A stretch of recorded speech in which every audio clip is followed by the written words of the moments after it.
Yes people, good morning, good afternoon, good evening. कैसे सब लोग? होप सो आप सब लोग बहुत बढ़िया रहेंगे। मैं बता दूं, मैं भी बहुत बढ़िया हूं। तो बहुत सारे लोगों ने ये बोला कि सर इंटरमीडिएट के लिए काफी टॉपिक आपने हमको रिवाइज करवा दिए, आपने टोटल 8 या 9 रिवीजन लेक्चर डाल दिए हैं, लेकिन सर आप हमको टीडीएस टीसीएस एडवांस टैक्स वाला टॉपिक है वो भी हमको रिवाइज करवा दो तो बहुत बढ़िया हो जाएगा। तो मैंने सोचा कि चलो यार, आप इतना बोल रहे हो तो क्यों ना मैं आपको टीडीएस है वो रिवाइज करवा दूं। तो आज हम रिवाइज करने वाले हैं टीडीएस वाला टॉपिक, ठीक है। तो टीडीएस एडवांस टैक्स टीसीएस वाला टॉपिक है, आज हम ये रिवाइज करने वाले हैं। बहुत ही इंपॉर्टेंट टॉपिक है और आपके एग्जाम में 4-5 मार्क के क्वेश्चंस थे, कभी कभी 6-7 मार्क्स के क्वेश्चंस भी है, वो भी आपको टीडीएस से मिल सकते हैं। तो स्टार्ट करते हैं। सबसे पहले आज अपन पढ़ेंगे टीडीएस। अब एक बात समझना, टीडीएस जो है वो टीडीएस क्या होता है कि जब भी पेयर होता है, पेई को कुछ पेमेंट करता है तो पेयर उसमें से कुछ अमाउंट काट के और गवर्नमेंट को जमा करवा देता है। That concept is called TDS. अब एक चीज समझना, टीडीएस तभी काटना है जब वो पेमेंट आगे वाले के हाथ में टैक्सेबल है। मींस आप जो पे कर रहे हो कोई अमाउंट, वो आगे वाले के हाथ में टैक्सेबल है तो ही आपको टीडीएस काटना है, अदरवाइज टीडीएस काटने की जरूरत नहीं है। जैसे मान लो, I can take one example कि भैया मान लो किसी को कोई इनकम दे रहे हो, वो आगे वाले के हाथ में एग्जेम्प्ट है, तो उस केस में टीडीएस नहीं काटना, वो टैक्सेबल है तो ही टीडीएस काटना है। एक और चीज समझना कि भैया टीडीएस हर पेमेंट में नहीं काटना। आप लोगों ने फीस दी थी हमको, क्या टीडीएस काटा था? आंसर इज नो, हर पेमेंट में नहीं काटना। यहां पे स्पेसिफिक कुछ पेमेंट्स दे रखे, उन्हीं के केस में आपको टीडीएस काटना है।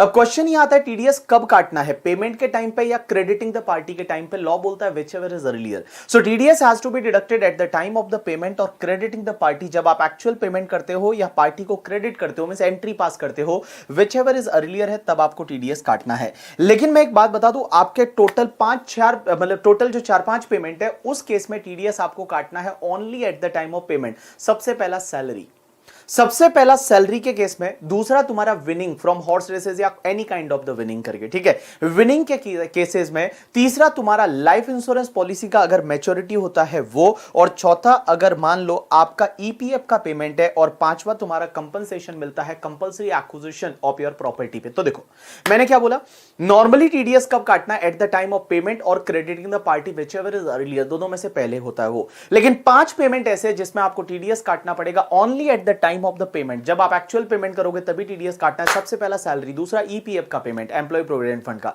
तीसरा तुम्हारा विनिंग, चौथा कंपल्सरी एक्विजिशन पे कंपनसेशन, एंड पांचवा तुम्हारा लाइफ इंश्योरेंस पॉलिसी का मैच्योरिटी। यहां पे आपको जो पेमेंट जो टीडीएस काटना है वो only eight the time of actual payment है, वो आपको काटना है। अब एक और चीज समझना, only eight the time of actual payment आपको टीडीएस काटना है। अब एक चीज समझना सर, टीडीएस की जितनी भी रेट रहती है, जैसे 10%, 5%, 2%, 1%, 30%, जो भी रहेगी, सर ये टीडीएस की रेट फ्लैट रेट है या इसमें अपन को एजुकेशन सेस सरचार्ज जोड़ना पड़ेगा? राइट आंसर इज जितनी भी रेट है वो सब फ्लैट रेट है। मींस जितनी भी रेट है वो रेट जो रहेगी वो तुम्हारी फ्लैट रेट रहेगी, उसमें आपको ना तो सरचार्ज जोड़ना है, ना आपको हेल्थ एंड एजुकेशन सेस जोड़ना है। लेकिन एक चीज समझना, दो केसेस में आपको health and education cess surcharge जोड़ना है।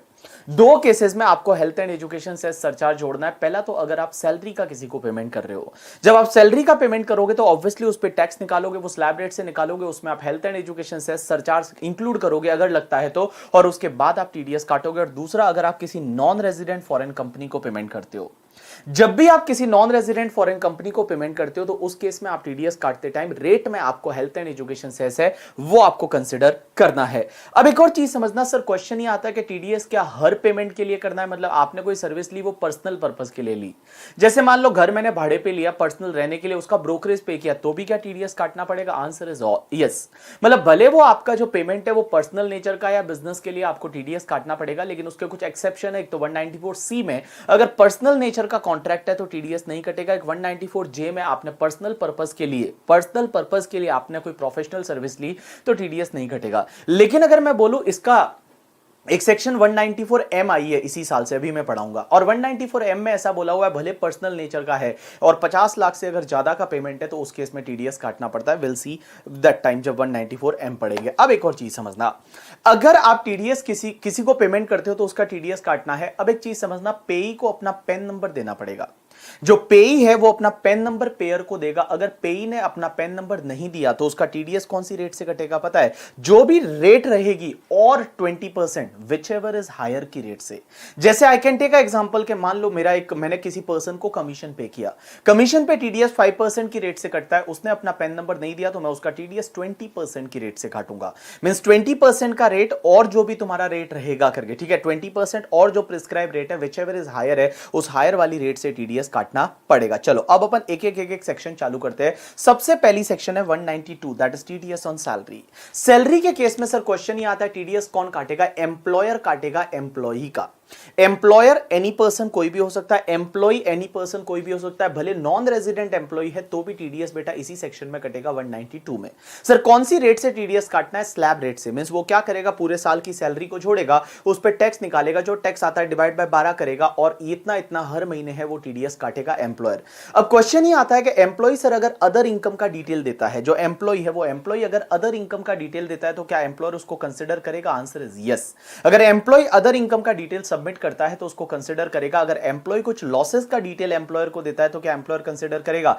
आंसर इज नो, नहीं करेगा। इनकम को कंसिडर करेगा। अगर एम्प्लॉय अदर इनकम बताता है तो अदर इनकम को कंसिडर करेगा, लॉसेस को कंसिडर नहीं करेगा, except the loss from house property, house property के लॉस को छोड़ के। अगर एम्प्लॉय कोई डिडक्शन का डिटेल देता है जैसे एटीसी, एटीडी एंड ऑल, तो क्या एम्प्लॉयर उसको भी कंसिडर करेगा? आंसर इज यस, एम्प्लॉयर उसको कंसिडर करेगा और उसके बाद में टीडीएस काटेगा। अब एक चीज समझना, मैंने आपको एक दो केस लॉ का भी रेफरेंस दिया था। मैंने बोला था कि जो होटल में जो एम्प्लॉय होते हैं, होटल में जो वेटर वगैरह होते हैं, जो होटल के एम्प्लॉय रहते हैं, उनको टिप मिलती है, तो क्या टिप पे टीडीएस सैलरी में कटेगा 192 में? Answer is no. जो टिप मिलती है वो आईएफओएस में टैक्सेबल होती है तो उस पर टीडीएस है वो सैलरी हेड में नहीं कटेगा। एक और मैंने आपको बोला था कि एक हॉस्पिटल है, वो हॉस्पिटल में कुछ डॉक्टर वगैरह आते हैं, वो 2-2 घंटे के लिए आते हैं। जो डॉक्टर है वो 2-2 घंटे के लिए आते हैं और 2-2 घंटे के लिए सिर्फ आते हैं और उनको पेशेंट बेसिस पे पैसा मिलता है। मींस जितने लोगों को चेक करेंगे उनके लिए उनको पैसा मिलेगा। तो उनको जो हॉस्पिटल पैसा देती है, क्या वो सैलरी में जाएगा या प्रोफेशनल बिजनेस में जाएगा? आंसर इज वो बिजनेस में जाएगा, तो सैलरी में टीडीएस नहीं कटेगा। ऐसा मैंने केस लॉ का रेफरेंस दिया था, बट इंटरमीडिएट के लिए वो जरूरी नहीं है। ठीक है, this is the section 192। Now next section is 192A। 192A क्या बोलती है कि अगर आपका एक्यूमुलेटेड बैलेंस है ईपीएफ का, एम्प्लॉय प्रोविडेंट फंड का, और प्रोविडेंट फंड का एक्यूमुलेटेड बैलेंस अगर मान लो एम्प्लॉय को पे होता है तो उसमें टीडीएस काटना पड़ेगा। रेट रहेगी 10% से। मैंने क्या बोला? एम्प्लॉय प्रोविडेंट फंड का पैसा है, आप रिटायरमेंट वगैरह जब होते हो और जब एम्प्लॉय प्रोविडेंट फंड का पैसा आपको मिलता है तो उसमें टीडीएस काटेगा कौन? एम्प्लॉयर, या जो भी फंड है, बेसिकली जो फंड है वो आपको पे करेगा तो वो टीडीएस काटेगा। टीडीएस की रेट रहेगी 10%। अब एक चीज समझना, यहां पे टीडीएस तभी काटना है जब वो अमाउंट आगे वाले के हाथ में टैक्सेबल है, मींस एम्प्लॉय के हाथ में टैक्सेबल है। जैसे मैंने आपको बताया था एसपीएफ का पैसा एम्प्लॉय को मिलता है तो पूरा एग्जेम्प्ट है, आरपीएफ का पैसा एम्प्लॉय को मिलता है तो पूरा एग्जेम्प्ट है अगर उसने 5 साल से ज्यादा का सर्विस दिया। याद आया? तो अगर यूआरपीएफ का पैसा मिलता है तो वो टैक्सेबल है। तो कुल मिला के जो यूआरपीएफ का वगैरह पैसा रहेगा, जो अगर वो पैसा टैक्सेबल है एम्प्लॉय के हाथ में, तो ही टीडीएस काटना है। एक और चीज समझना, यहां पे अगर मान लो जो पेमेंट कर रहे हो, जो उसको ईपीएफ का पूरे साल का पेमेंट मिलता है, अगर वो 50,000 से कम है तो टीडीएस नहीं काटना, 50,000 या उससे ज्यादा है तो टीडीएस काटना। एग्जैक्ट 50,000 है तो भी यहां पे टीडीएस काटना पड़ेगा। If it is less than 50,000 तो टीडीएस काटने की जरूरत नहीं है। तो देखो बेटा, मैंने क्या बोला? All people please pay attention, मेरी तरफ ध्यान देना। मैंने बोला 192A, दैट इज ईपीएफ का पेमेंट पेयर एनी पर्सन, पेई है वो एम्प्लॉय है। ठीक है, कौन सी रेट से काटना है? 10% की रेट से, बट टीडीएस तभी काटना है अगर पेमेंट है वो 50,000 और मोर है और वो टैक्सेबल है तो ही टीडीएस काटना है। अगर वो एग्जेम्प्ट है तो ऑब्वियसली टीडीएस काटने की जरूरत नहीं है। Next part, section 193। 193 is related to interest on security पे टीडीएस। सिक्योरिटी का मतलब डिबेंचर, बॉन्ड्स एंड ऑल होता है, दैट इज कॉल्ड सिक्योरिटी। तो अगर मान लो आपका इंटरेस्ट मिलता है सिक्योरिटी पे, तो उस पे अगर पेयर कौन होना चाहिए? Any person. पेई कौन होना चाहिए? Resident person. देखो ऊपर वाली सेक्शन में दोनों में लिखा था पेई एनी पर्सन, यहां लिखा हुआ है resident person. Means resident person को आप इंटरेस्ट पे करते हो सिक्योरिटी पे तो टीडीएस काटना पड़ेगा 10% की रेट से। लेकिन एक चीज समझना, आपको 3-4 जगह टीडीएस नहीं काटना। सबसे पहला, अगर इंटरेस्ट है वो एलआईसी, जीआईसी या किसी इंश्योरेंस कंपनी को पे करते हो। जैसे मान लो क्या हुआ कि एलआईसी के पास बहुत पैसा, एलआईसी ने मान लो अदानी के डिबेंचर खरीदे। अब अदानी है वो क्या करेगा? इंटरेस्ट है वो किसको पे करेगा? एलआईसी को पे करेगा, तो उस पे टीडीएस काटने की जरूरत नहीं। मींस इंटरेस्ट जो है वो सिक्योरिटी पे, आप अगर एलआईसी को पे करते हो, GIC means general insurance company को पे करते हो या किसी और इंश्योरेंस कंपनी को पे करते हो, तो टीडीएस काटने की जरूरत नहीं। दूसरा, जो भी तुम्हारी डीमैट सिक्योरिटीज होती है, डीमैट सिक्योरिटीज मतलब ऐसी सिक्योरिटी जो डीमटेरियलाइज फॉर्म में रहती है, एनएसडीएल, सीडीएसएल के वहां पे, अगर वहां डीमैट फॉर्म में अगर आपकी सिक्योरिटी रहती है तो उस पे भी टीडीएस नहीं कटेगा। और तीसरा, जो गवर्नमेंट सिक्योरिटी होती है उस पर भी टीडीएस नहीं कटता। गवर्नमेंट सिक्योरिटी पे जो इंटरेस्ट मिलेगा उस पर टीडीएस नहीं कटेगा, लेकिन इसके दो एक्सेप्शन है। पहला तो अगर गवर्नमेंट का एक बॉन्ड है that is 8% saving taxable bond 2013 या 7.75% सेविंग टैक्सेबल बॉन्ड्स 2018, ये दो तरह के बॉन्ड ऐसे हैं, और अगर इंटरेस्ट है वो तुम्हारा 10,000 से ज्यादा है पूरे साल में, तो इस पे टीडीएस कटेगा। Even this is the government security. तो मैंने क्या बोला, देखो बेटा, अगर गवर्नमेंट सिक्योरिटी पे इंटरेस्ट पे टीडीएस नहीं कटेगा, बट उसके दो एक्सेप्शन। पहला exception 8% saving taxable bond 2003 and 7.75% saving taxable bonds 2018, ये दो बॉन्ड्स ऐसे हैं जिसमें आपका टीडीएस है वो टीडीएस कटेगा। अगर इंटरेस्ट 10,000 से ज्यादा है, मींस 10,000 से ज्यादा है तो ही टीडीएस कटेगा, अदरवाइज टीडीएस है वो आपका नहीं कटेगा। अब एक और चीज समझना, नेक्स्ट सेक्शन पे चलते हैं 194A। 194A that is a interest, but interest other then security, because security वाला इंटरेस्ट ऑलरेडी 193 में कवर हो चुका है। तो इंटरेस्ट अदर देन सिक्योरिटी वाला इंटरेस्ट पे टीडीएस मींस नॉर्मल इंटरेस्ट जो आप लोग बैंक को पे करते हो या बैंक आपको पे करती है, मैंने आपको इंटरेस्ट पे किया, आपने किसी रिलेटिव को इंटरेस्ट पे किया, तो उन सब पे टीडीएस है। सिक्योरिटी को छोड़ के जो भी इंटरेस्ट है उस पे टीडीएस है, वो यहां पे इस सेक्शन में कटता है 194A में। अब एक चीज समझना, क्वेश्चन ही आता है पेयर कौन होना चाहिए, मींस कौन इंटरेस्ट पे कर रहा है तो टीडीएस काटेगा। तो मैंने बोला कि यहां पे एनी पर्सन मींस कोई भी पर्सन किसी को भी इंटरेस्ट पे करता है तो टीडीएस काटना पड़ेगा। लेकिन एक बात बताओ, इंडिविजुअल एचयूएफ अगर कोई इंटरेस्ट दे रहा है तो टीडीएस तभी काटना है जब लास्ट ईयर में उसका टर्नओवर 1 करोड़ से ज्यादा था या ग्रॉस रिसिट है वो 50 लाख से ज्यादा था, तो टीडीएस काटना है, अदरवाइज टीडीएस नहीं काटना। तो देखो बेटा, मैंने क्या बोला, all people please pay attention. मैंने बोला interest on like interest other than interest on security को छोड़ के पेयर कौन होना चाहिए, मींस कौन इंटरेस्ट पे कर रहा है। जैसे मान लो आपने किसी को ब्याज दिया तो आप टीडीएस काटोगे, आपको टीडीएस तभी काटना है अगर आप इंडिविजुअल एचयूएफ है तो लास्ट ईयर का आपका टर्नओवर 1 करोड़ से ज्यादा था या ग्रॉस रिसिट है वो आपका 50 लाख से ज्यादा था, तो ही टीडीएस काटना है, अदरवाइज आपको टीडीएस काटने की जरूरत नहीं है। मींस मैं बोलूं, देखो पार्टनरशिप फर्म कंपनी एओपी भी है, उनको तो काटने ही काटना है, लेकिन इंडिविजुअल एचयूएफ को तभी काटना है जब लास्ट ईयर में अपना ऑडिट होता था। In simple word, last year में टर्नओवर 1 करोड़ से ज्यादा था या ग्रॉस रिसिट 50,000 से ज्यादा था, तो आपको टीडीएस काटना है, अदरवाइज आपको टीडीएस काटने की जरूरत नहीं है। तो देखो बेटा, मैंने बोला 194A, बोलो 194A that is TDS on interest other than interest on security. Payer कौन होना चाहिए, any person, but individual other than individual HUF whose like turnover is not more than the 50 lakh और 1 करोड़ और gross receipt not more than the 50 lakh in the last previous year. You got my point or not? Yes. अब एक चीज समझना, interest किसको दे रहे हो, पेई कौन होना चाहिए, रेजिडेंट पर्सन। अगर आप रेजिडेंट पर्सन को इंटरेस्ट पे करते हो तो यहां टीडीएस काटना है, रेट रहेगी 10%। कौन सी रेट से टीडीएस काटना है, 10%। अब एक चीज समझना, टीडीएस तभी काटना है जब आप किसी को इंटरेस्ट पे कर रहे हो वो पूरे साल में मिला के 5,000 से ज्यादा है। If that interest is more than 5,000 तभी आपको टीडीएस काटना है, अदरवाइज टीडीएस काटने की जरूरत नहीं। Means whatever interest you are paying, if that is more than 5,000 तभी आपको टीडीएस काटना है। If it is up to 5,000 तो टीडीएस नहीं काटना। एक और चीज समझना, लेकिन अगर बैंक है, कोऑपरेटिव बैंक या post office, bank, cooperative bank या पोस्ट ऑफिस अगर किसी को इंटरेस्ट पे कर रहा है तो ये लिमिट 40,000 की होगी। मतलब अगर बैंक है, कोऑपरेटिव बैंक या पोस्ट ऑफिस किसी को इंटरेस्ट पे कर रहा है तो बैंक टीडीएस तभी काटेगी अगर वो इंटरेस्ट है वो 40,000 से ज्यादा है।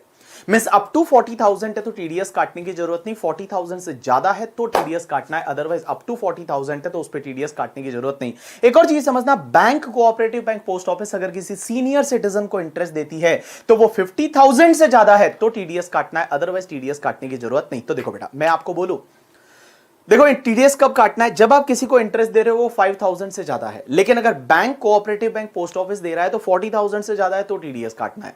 लेकिन सीनियर सिटीजन को दे रहे हैं तो उस केस में अगर वो 50,000 से ज्यादा है तो टीडीएस काटना है, अदरवाइज टीडीएस नहीं काटना। अब एक चीज समझना, कुछ इंटरेस्ट ऐसे है जिसमें टीडीएस नहीं कटेगा। जैसे आपको इनकम टैक्स का रिफंड मिला और उस रिफंड पे इंटरेस्ट मिलता है, जो भी इनकम टैक्स का रिफंड है और वो रिफंड पे इंटरेस्ट मिलता है तो उस पर टीडीएस नहीं कटता। दूसरा, तुम्हारा सेविंग बैंक अकाउंट जो होता है, जो सेविंग बैंक अकाउंट होता है, बचत खाता होता है, वो 4%, कोटक महिंद्रा 6%, वो वाला बचत खाता। तो सेविंग बैंक अकाउंट पे कितना भी इंटरेस्ट मिलेगा टीडीएस नहीं कटेगा। इसका मतलब जो तुम्हारा एफडी होता है, आरडी होता है, उस पे टीडीएस कटेगा, सेविंग बैंक अकाउंट के इंटरेस्ट पे टीडीएस नहीं कटेगा। एक और चीज समझना, अगर आप लोग इंटरेस्ट किसी बैंक को पे कर रहे हो, आप लोग इंटरेस्ट किसी बैंक को पे कर रहे हो, एलआईसी को पे कर रहे हो, यूटीआई को पे कर रहे हो, इंश्योरेंस कंपनी को पे कर रहे हो, तो आपको उनका टीडीएस काटने की जरूरत नहीं है। क्या बोला मैंने? अगर आप इंटरेस्ट है वो किसी बैंक को पे कर रहे हो, ठीक है, एलआईसी को पे कर रहे हो, आप किसी यूटीआई को पे कर रहे हो, यूनिट ट्रस्ट ऑफ इंडिया गया, या किसी इंश्योरेंस कंपनी को पे कर रहे हो, तो आपको टीडीएस काटने की जरूरत नहीं। अब एक और चीज समझना, सर अगर बैंक वगैरह हमको पे करती है तो टीडीएस काटेगी, एफडी वगैरह इंटरेस्ट पे, जब इंटरेस्ट 40,000 से ज्यादा है।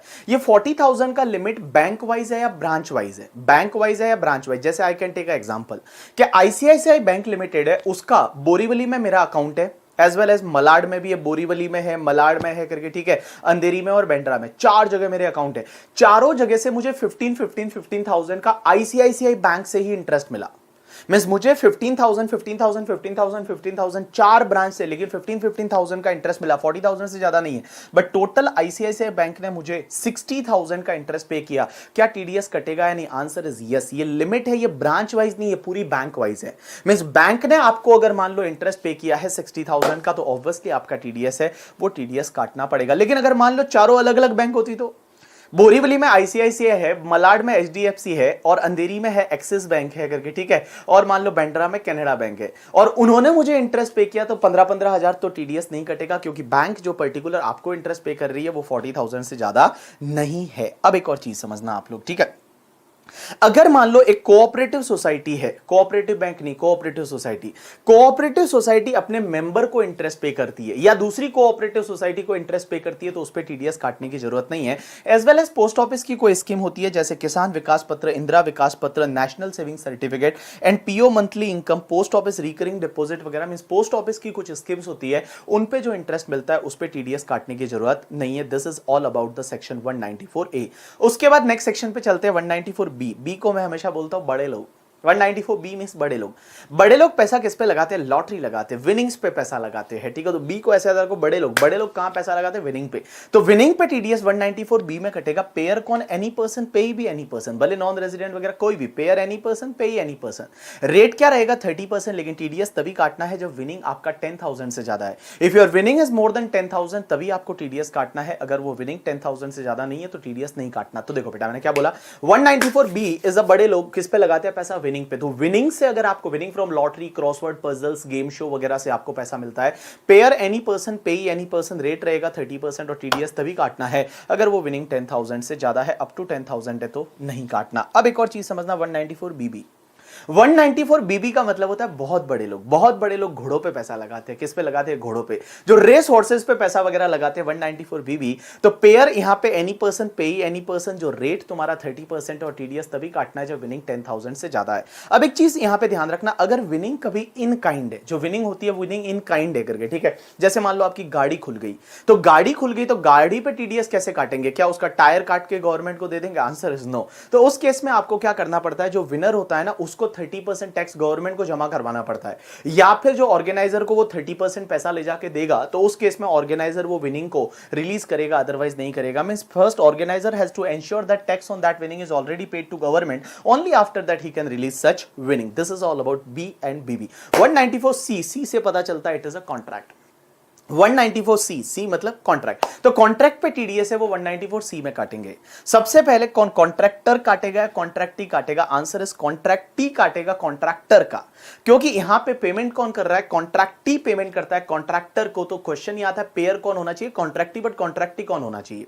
मींस कौन कॉन्ट्रैक्टी है तो टीडीएस काटेगा एनी पर्सन। लेकिन एक चीज ध्यान रखना है यहां पे भी, इंडिविजुअल एचयूएफ को टीडीएस तभी काटना है, इंडिविजुअल एचयूएफ को टीडीएस तभी काटना है जब लास्ट ईयर में आपका टर्नओवर 1 करोड़ से ज्यादा था या ग्रॉस रिसिट 50 लाख से ज्यादा था, तो ही टीडीएस काटना है, अदरवाइज टीडीएस काटने की जरूरत नहीं है। तो देखो, pair is any person, but individual HUF है, उसको तभी काटना है जब लास्ट ईयर का टर्नओवर 1 करोड़ से ज्यादा था, ग्रॉस रिसिट 50 लाख से ज्यादा थी, तो ही, अदरवाइज टीडीएस काटने की जरूरत नहीं है। पेई कौन होना चाहिए? Resident person. मींस किसी भी रेजिडेंट पर्सन को आप पेमेंट कर रहे हो तो आपको टीडीएस काटना पड़ेगा। अब एक चीज समझना, यहां पे रेट क्या है टीडीएस की, समझने की कोशिश करना। जो कॉन्ट्रैक्टर है ना, वो कॉन्ट्रैक्टर अगर इंडिविजुअल एचयूएफ है तो 1%, बट वो contractor other than individual HUF है तो 2%। कॉन्ट्रैक्टर इंडिविजुअल एचयूएफ है तो 1% की रेट से टीडीएस कटेगा, और contractor other than individual HUF है तो उस केस में 2% की रेट से टीडीएस कटेगा। अब एक चीज समझना, टीडीएस तभी कटेगा जब आपका सिंगल कॉन्ट्रैक्ट 30,000 से ज्यादा है या पूरे साल का मिला के 1 लाख से ज्यादा हो गया। मींस जिस कॉन्ट्रैक्टर को आपने कॉन्ट्रैक्ट दिया है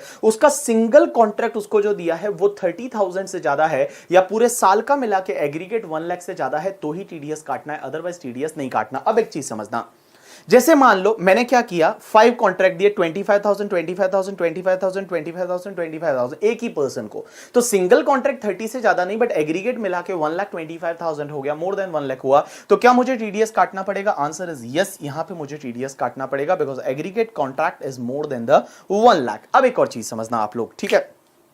अगर कोई इंडिविजुअल एचयूएफ है, वो इंडिविजुअल एचयूएफ अपने पर्सनल पर्पस का कोई कॉन्ट्रैक्ट है, जैसे मान लो मेरी शादी में कैटरिंग का कॉन्ट्रैक्ट दिया, मेरे घर पे कुछ मान लो कुछ फर्नीचर वगैरह बनवाया, या मेरे घर पे मान लो I can take a building बनवाई, तो ये पर्सनल नेचर का कॉन्ट्रैक्ट है, यहां पे टीडीएस नहीं कटेगा 194C में। अब लेकिन क्वेश्चन ये आता है कॉन्ट्रैक्ट का मतलब क्या होता है? कॉन्ट्रैक्ट का मतलब कौन सा कॉन्ट्रैक्ट? कॉन्ट्रैक्ट मींस यहां पे वर्क कॉन्ट्रैक्ट से होता है, मींस कोई भी वर्क कॉन्ट्रैक्ट में supply of labour for carrying out any work, कुछ भी वर्क करने के लिए अगर मान लो कोई लेबर सप्लाई करता है, that is called your contract. जैसे मान लो हमारे ऑफिस में जो एसी का एएमसी कॉन्ट्रैक्ट है, हमारे ऑफिस में हमने फर्नीचर बनवाया, उसका कॉन्ट्रैक्ट दिया, हम जो बुक की प्रिंटिंग करवाते हैं उसका कॉन्ट्रैक्ट है, उस पे सब टीडीएस है वो 194C में कटता है। अब एक चीज समझना, यहां पे कॉन्ट्रैक्ट में जो नॉर्मली वर्क कॉन्ट्रैक्ट आते हैं वो तो है ही है, लेकिन यहां पे कुछ चीजें स्पेसिफिकली इंक्लूड कर रखी है। सबसे पहले एडवर्टाइजमेंट। अगर आप कहीं पे एडवर्टाइजमेंट करवाते हो, ब्रॉडकास्टिंग करवाते हो, टेलीकास्टिंग करवाते हो, तो आपको टीडीएस 194C में काटना पड़ेगा। जैसे हम लोग एडवर्टाइजमेंट मान लो किसी न्यूज़पेपर में करवाते हैं, या कहीं होर्डिंग लगा लेते हैं, कहीं बैनर लगा लेते हैं, तो उसके लिए अगर मान लो हम किसी को पेमेंट करते हैं, किसी न्यूज़पेपर या चैनल वगैरह को पेमेंट करते हैं, टीडीएस यहीं पे कटेगा 194C में। ब्रॉडकास्टिंग का मतलब होता है आपके रेडियो पे, और टेलीकास्टिंग का मतलब होता है टीवी चैनल को एडवर्टाइजमेंट दिया, तो टीडीएस यहां पे कटेगा। अब एक और चीज समझना, एक हो तुम्हारा केटरिंग, अगर केटरिंग का कॉन्ट्रैक्ट है तो टीडीएस यहीं पे कटेगा। अगर मान लो हमने कैटरर को बुलाया कि चलो बच्चों को पार्टी देते हैं, तो वो कैटरर को जो पेमेंट करेंगे टीडीएस 194C में कटेगा। एक होता है कैरेज ऑफ गुड्स और passenger by any mode other than railway, means railway को छोड़ के किसी मोड से अगर आप गुड्स और पैसेंजर का कैरेज करते हो तो उस केस में टीडीएस यहीं पे कटेगा। जैसे मैं मान लो मैंने क्या किया, एक ट्रक वाले ट्रांसपोर्टर से मेरी बुक वगैरह है, वो बुक मैंने यहां से कहीं भेज दी दिल्ली करके, और उसके लिए मुझे उसको पेमेंट करना पड़ा, और मैंने उसको 50,000 का पेमेंट किया, तो टीडीएस है वो यहीं पे कटेगा। लेकिन यहां पे एक चीज समझना, मैंने क्या बोला कि कैरेज ऑफ गुड्स और passenger by any mode other than railway, railway का टीडीएस नहीं काटना। रेलवे का टीडीएस क्यों नहीं काटना? क्योंकि रेलवे गवर्नमेंट की है।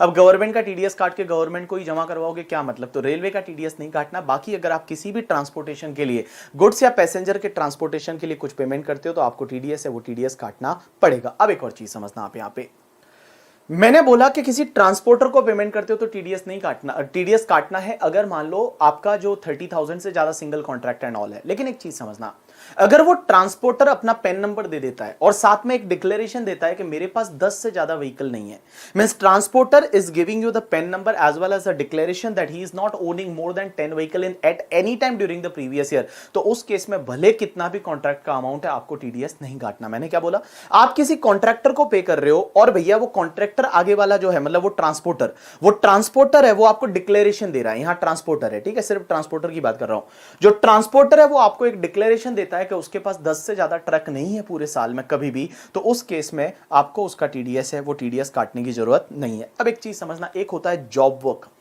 जॉब वर्क क्या होता है कि that is the carrying out any work, मतलब आप कुछ ना कुछ काम कर रहे हो, that is manufacture or production of any product as per the client requirement out of the material supply by client. अगर मान लो मटेरियल भी क्लाइंट सप्लाई करता है और उससे अगर आप कुछ बना के देते हो तो वो तुम्हारे कॉन्ट्रैक्ट में आ जाएगा, उसमें टीडीएस कट जाएगा। जैसे आई कैन टेक एग्जांपल, मुझे मेरे ऑफिस के लिए एक सोफा बनवाना था, मैं किसी बंदे के पास में गया और एक बंदा था जिसका नाम था हरीश सोफा वाला। हरीश सोफा वाला को बोला कि मेरे को सोफा बना के दे करके, ठीक था, उसने सोफा बनाया, ठीक है, और सोफा बना के उसने मुझे दिया। अब एक बात समझना, यहां पे अगर मान लो मटेरियल मैंने सप्लाई किया था, मैंने बोला ये वाला लकड़ा से यूज करना, ये वाला जो लकड़ा है यूज करना, ये वाला जो आयरन है ये यूज करना, और इससे मुझे सोफा बना के दे, उसने मुझे सोफा बना के दिया, ये कॉन्ट्रैक्ट में आएगा, टीडीएस कटेगा। लेकिन मान लो उसने मटेरियल बाहर से खरीदा था, मटेरियल उसने मार्केट से खरीदा और फिर मुझे सोफा बना के दिया, तो ये तो परचेज सेल का कॉन्ट्रैक्ट हो गया, उसमें टीडीएस काटने की जरूरत नहीं है। You got my point or not? Yes. अब एक और चीज समझना आप लोग, सर जब भी मैं जॉब वर्क की बात करता हूं, जैसे मैंने जॉब वर्क की बात की, उसने मुझे मान लो मैंने उसको मटेरियल दिया था, मटेरियल से सोफा बना के दिया, तो टीडीएस किस पे कटेगा? सिर्फ सर्विस वाले पार्ट पे या टोटल इनवॉइस वैल्यू पे? देखो, अगर मान लो इनवॉइस में गुड्स की वैल्यू और सर्विस की वैल्यू अलग अलग बता रखी है तो सर्विस की वैल्यू पे टीडीएस कटेगा। बट अगर इनवॉइस में अगर मान लो ये सेपरेटली नहीं बता रखा तो उस केस में आपका टोटल है वो टोटल अमाउंट पे आपका टीडीएस है वो टीडीएस कट जाएगा। अब एक और चीज समझना आप लोग, जो कॉन्ट्रैक्ट का इंक्लूड सब कॉन्ट्रैक्ट ऑल्सो, जैसे मान लो मैंने किसी को कॉन्ट्रैक्ट दिया और आगे उसने सब कॉन्ट्रैक्ट दिया तो सब कॉन्ट्रैक्ट पे भी टीडीएस काटना पड़ेगा। तो कॉन्ट्रैक्ट इंक्लूड सब कॉन्ट्रैक्ट। अब एक और चीज समझना, एक बड़ा सिंपल सा चीज आता है कि देखो अगर मान लो एक क्लाइंट है, मतलब मैं हूं, मैंने किसी एडवर्टाइजमेंट एजेंसी को पेमेंट किया, तो मैंने एडवर्टाइजमेंट एजेंसी को पेमेंट किया तो टीडीएस 194C में काटूंगा। लेकिन वो एडवर्टाइजमेंट एजेंसी ने न्यूज चैनल को या फिर न्यूज़पेपर कंपनी को पेमेंट किया तो उसमें टीडीएस काटने की जरूरत नहीं है। ऐसा सीबीडीटी का सर्क्यूलर है। मतलब क्या हुआ कि हम अगर एडवर्टाइजमेंट एजेंसी को पेमेंट करेंगे तो 194C में टीडीएस काट लेंगे। वो एडवर्टाइजमेंट एजेंसी जब न्यूज चैनल को पेमेंट करेगी, टीवी चैनल्स को वगैरह पेमेंट करेगी उसी एडवर्टाइजमेंट के लिए, तो वो एडवर्टाइजमेंट एजेंसी है वो उनका टीडीएस नहीं काटेगी। अब एक और चीज समझना, अगर मान लो कोई भी आप प्रोग्राम बनवाते हो, जैसे महाभारत बनवाना था, ठीक है, महाभारत बनवाना था, एबीपी न्यूज को महाभारत बनवाना था। महाभारत बनवाने के लिए उन्होंने मान लो धर्मा प्रोडक्शन को कॉन्ट्रैक्ट किया।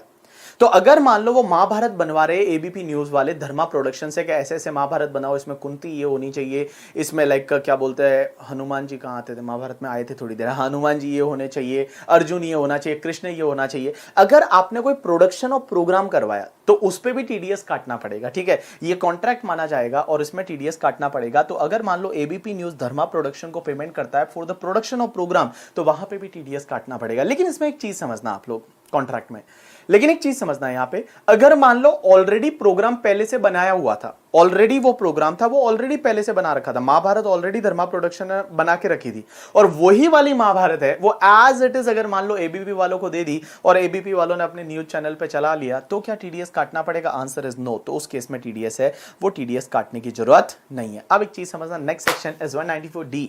डी को मैं बोलता था दलाल, दलाल मतलब इंश्योरेंस एजेंट यहां पे, ठीक है, it's only for the remember the दलाल में इंश्योरेंस एजेंट। तो इंश्योरेंस एजेंट को जो कमीशन मिलता है उस पे टीडीएस 194D में कटता है। तो डी फॉर दलाल में इंश्योरेंस एजेंट को कमीशन। पेयर कौन होना चाहिए? इंश्योरेंस कंपनी पे करती है इंश्योरेंस एजेंट को, और रेजिडेंट एजेंट होना चाहिए। अगर रेजिडेंट पर्सन को यहां पे इंश्योरेंस कमीशन पे किया तो टीडीएस कटेगा। टीडीएस की रेट 5% रहेगी, और टीडीएस तभी काटना है जब पूरे साल का मिला के जो कमीशन है ना वो 15,000 रुपीज से ज्यादा है। 15,000 से ज्यादा का कमीशन है तो टीडीएस काटना है। तो देखो 194D इज अ दलाल, दैट इज इंश्योरेंस एजेंट।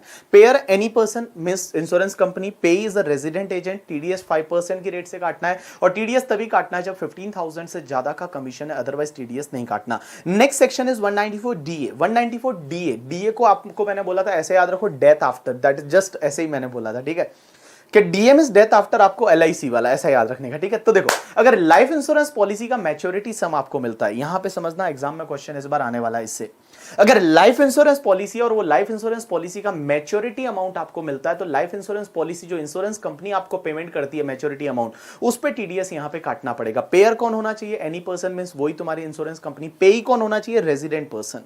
अब एक चीज समझना, यहां टीडीएस है वो टीडीएस कौन सी रेट से काटना है, बड़ा समझने की कोशिश करना। All people please pay attention.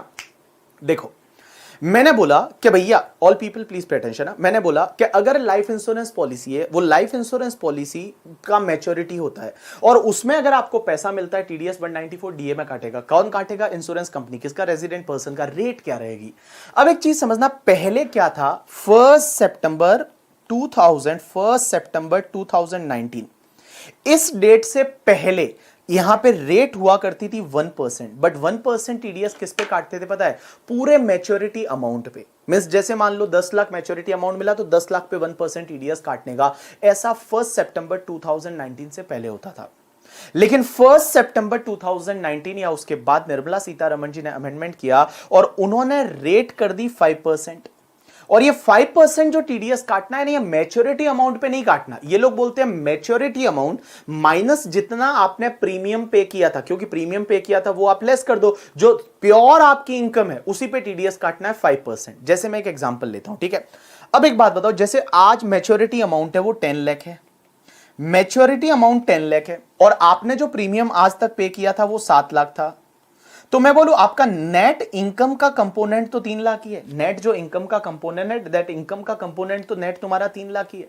अब एक चीज समझना, net your income component is 3 lakh, net your income component is 3 lakh, but 1 सितंबर 2019 से पहले क्या होता था, पूरे 10 लाख पे टीडीएस कटता था। मींस जो पूरा 10 लाख है, इस 10 लाख पे टीडीएस कटता था। कौन सी रेट से? 1% की रेट से। तो 10 लाख पे 1% की रेट से टीडीएस कटता था, लेकिन अब जो टीडीएस है 1 सितंबर 2019 या उसके बाद में जो टीडीएस कटेगा वो सिर्फ 3 लाख पे कटेगा। लेकिन कौन सी रेट से कटेगा? इस 3 लाख पे 5% की रेट से है, वो आपका टीडीएस है वो कट जाएगा। मींस 3 लाख पे 5% की रेट से टीडीएस कटेगा। लेकिन यहां एक और चीज समझना, टीडीएस तभी काटना है जब वो इंश्योरेंस का मैच्योरिटी आपके हाथ में टैक्सेबल है। मींस मैच्योरिटी सम अगर आपके हाथ में टैक्सेबल है तो ही टीडीएस काटना है, अदरवाइज टीडीएस नहीं काटना। अब आप बोलोगे मैच्योरिटी सम कब टैक्सेबल होता है, तो एक चीज ध्यान रखना, आपको याद रहेगा डिडक्शन टॉपिक में मैंने बताया था कि जो इंश्योरेंस प्रीमियम पे करते हो उसकी लिमिट होती है, एटीसी में दे रखी है कि अगर पॉलिसी 14/2012 से पहले ले रखा है तो जो प्रीमियम और 20% of policy value which ever is lower. अगर 14/2012 या उसके बाद पॉलिसी लिए तो 10% ऑफ पॉलिसी वैल्यू। अगर हैंडीकैप्ड के लिए है 1 अप्रैल 2013 या उसके बाद में, तो उस केस में 15% ऑफ पॉलिसी वैल्यू। वो जो लिमिट्स है ना, अगर आपने प्रीमियम लिमिट्स में भरा था, प्रीमियम आपने लिमिट्स में भरा था तो मैच्योरिटी सम एग्जेम्प्ट है, तो मैच्योरिटी एग्जेम्प्ट है। बट अगर प्रीमियम लिमिट से ज्यादा भरा था तो मैच्योरिटी आपकी टैक्सेबल होगी। मैंने क्या बोला? प्रीमियम जो आपने पे किया था वो अगर वो लिमिट में भरा था 10, 20, 15 की, तो मैच्योरिटी सम है वो आपके लिए एग्जेम्प्ट है, तो उस पर टीडीएस नहीं कटेगा। बट अगर वो प्रीमियम वो लिमिट से ज्यादा 20%, 10%, 15% से ज्यादा प्रीमियम भरा था आपने, तो मैच्योरिटी टैक्सेबल होगी, और मैच्योरिटी टैक्सेबल होगी तो यहां पे टीडीएस कटेगा। अब एक और चीज समझना, टीडीएस तभी काटना है जब मैच्योरिटी सम है वो आपका 1 लाख या उससे ज्यादा है। Means if it is less than 1 lakh तो उस केस में टीडीएस काटने की जरूरत नहीं है। लेस देन 1 लाख तो उसमें टीडीएस काटने की जरूरत नहीं है। नेक्स्ट सेक्शन इज 194E, और 194E को मैंने याद करवाया था एक्स्ट्रा इनिंग नाम से। मैंने बोला एक्स्ट्रा इनिंग याद रखना, जब आईपीएल होता है, इस बार तो हो नहीं रहा है, बट जब आईपीएल होता है तो आईपीएल में यू नो दैट आईपीएल के बीच में एक कंसेप्ट आता है that is the extra inning. और वो एक्स्ट्रा इनिंग वाले कंसेप्ट में क्या होता है वहां पे, तो एक्स्ट्रा इनिंग को याद रखा है था मैंने कहा, इससे आप क्रिकेटर आईपीएल को याद रख पाओगे। अब एक बात समझना, 194E में टीडीएस कटता है अगर आप किसी नॉन रेजिडेंट स्पोर्ट्स पर्सन को पेमेंट करते हो, या नॉन रेजिडेंट स्पोर्ट्स एसोसिएशन को पेमेंट करते हो, या नॉन रेजिडेंट एंटरटेनर को पेमेंट करते हो, तो उस केस में टीडीएस यहां पे कटेगा। तो मैंने क्या बोला? पेयर कौन होना चाहिए? Any person. किसको पेमेंट कर रहे हो? Non resident sports person, means जो स्पोर्ट्स खेलने के लिए वगैरह इंडिया में आते हैं, जैसे Brett Lee and all that thing, ठीक है, Rabada and all, sports person को, या स्पोर्ट्स एसोसिएशन। स्पोर्ट्स एसोसिएशन मतलब जैसे आईसीसी है करके, ठीक है, या क्रिकेट क्लब है कोई फॉरेन का, दैट इज स्पोर्ट्स एसोसिएशन। या एंटरटेनर, जो एंटरटेन करने के लिए, आतिफ असलम जैसे यहां पे आ गया, जस्टिन बीबर यहां पे आया, दैट इज कॉल्ड एंटरटेनर। और चीयर लीडर्स यहां पे आई, तो उनको जो पेमेंट करोगे उसका टीडीएस है वो 194E में कटेगा। अब एक चीज समझना, यहां पे नॉन रेजिडेंट स्पोर्ट्स पर्सन या non resident sports like non resident entertainer, तो नॉन रेजिडेंट स्पोर्ट्स पर्सन या नॉन रेजिडेंट एंटरटेनर के साथ साथ वो नॉन रेजिडेंट के साथ साथ नॉन सिटीजन ऑफ इंडिया भी होना चाहिए। मींस इंडियन सिटीजन नहीं होना चाहिए, non resident as per income tax होना चाहिए, as well as non citizen भी होना चाहिए, तो टीडीएस इस सेक्शन में कटेगा। रेट क्या रहेगी? 20%। 20% की रेट से टीडीएस काटना है। लेकिन एक चीज ध्यान रखना, यहां पे आपको health and education cess add करना है, बिकॉज जब आप नॉन रेजिडेंट को पेमेंट करते हो तो health and education cess add करते हो, और अगर मान लो वो स्पेसिफिक सरचार्ज की लिमिट से ज्यादा पेमेंट है तो वहां पे आपको सरचार्ज भी ऐड करना पड़ेगा। लेकिन आप उनको कौन सी चीज का पेमेंट करते हो समझना, अगर नॉन रेजिडेंट स्पोर्ट्स पर्सन को आप पेमेंट करते हो, या तो इंडिया में कोई गेम पार्टिसिपेट करने के लिए वो आते हैं, इंडिया में कोई गेम हो रहा है उसमें पार्टिसिपेट करने के लिए आते हैं, जैसे आईपीएल वगैरह होता है उसमें आते हैं, या फिर वो एडवर्टाइजमेंट के लिए पेमेंट करते हो। एडवर्टाइजमेंट आपने देखा होगा, एक ऐड आती थी ऊला ला ला ले ओ, that is united by Kingfisher, divided by teams and united by Kingfisher, तो वो वाली जो ऐड है उसके लिए उनको पेमेंट करते हो एडवर्टाइजमेंट के लिए। या फिर वो किसी मैगजीन वगैरह में आर्टिकल देते हैं, न्यूज़पेपर में आर्टिकल देते हैं, उसके लिए पेमेंट करते हो। या फिर किसी एंटरटेनर को ग्राउंड में या कहीं पे भी थिएटर वगैरह में परफॉर्म करने के लिए कुछ पेमेंट करते हो, तो टीडीएस है वो आपको 194E में काटना पड़ेगा। You got my point or not? Yes. Next section 194G। जी मतलब आपको गैम्बलिंग कौन सिखाता है? ये लॉटरी एजेंट। ये जो लॉटरी एजेंट होते हैं ना, ये आपको गैम्बलिंग सिखाते हैं। बोले आओ तुमको गैम्बलिंग सिखाए हम, तो लॉटरी एजेंट है वो आपको क्या सिखाते हैं? गैम्बलिंग सिखाते हैं, ठीक है। अब एक चीज समझना, लॉटरी एजेंट आपको गैम्बलिंग सिखाते हैं तो उनको लॉटरी एजेंट को कमीशन मिलता है, उस पर टीडीएस 194G में कटेगा। पेयर एनी पर्सन, पे एनी पर्सन, रेट रहेगा 5% का, और टीडीएस तभी काटना है जब कमीशन पूरे साल का मिला के 15,000 से ज्यादा है। If commission is more than 15,000 then only TDS काटना है, अदरवाइज टीडीएस नहीं काटना। 194H।